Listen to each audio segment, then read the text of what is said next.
Kirol denboraldi bete-betean gauden honetan, euskara kirol esparruan ere estrategikoa bihurtu dadin jarraitzen dugu lanean.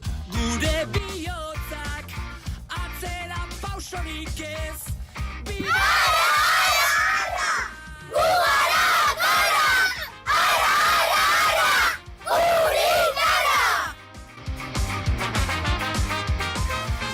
Zentzu honetan, aipatzekoa da gure aleginak kirol elkarteen komunikazio orokorrean, hauen komunitateetan, sentsibilizazio kanpaina ezberdinen sustapenean, euskara prestigiatzean eta hizkuntza ohituretan batez ere oinarritu direla. Horrela, ekintza ikusgarrienak aintzat hartzen baditugu, asteburuko kirol partidetan indar berezia jarri dugu, futbol naiz saskibaloi partidetan alegia.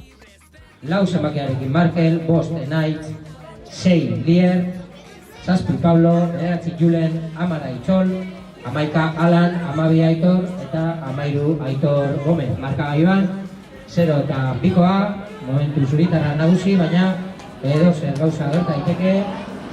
Partidu batean Denio Arteaga 3 Getxo huts, bestean Arteaga huts, Portugalete bat.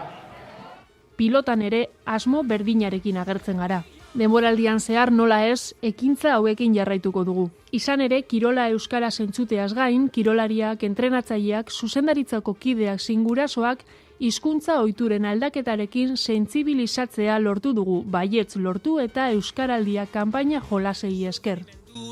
Eta borroka galduak, etxipenaren aurrean, guk haude tinko geurean.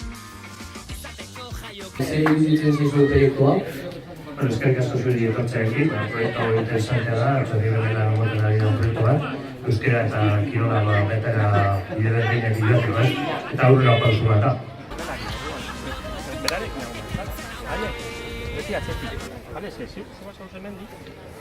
baten bat egongo da libre, ziur, eta zer berdina, askotan ikusten zaitut hemendik.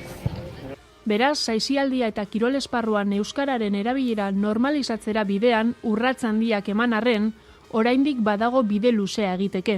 Gu prest gaude eta temati jarraituko dugu.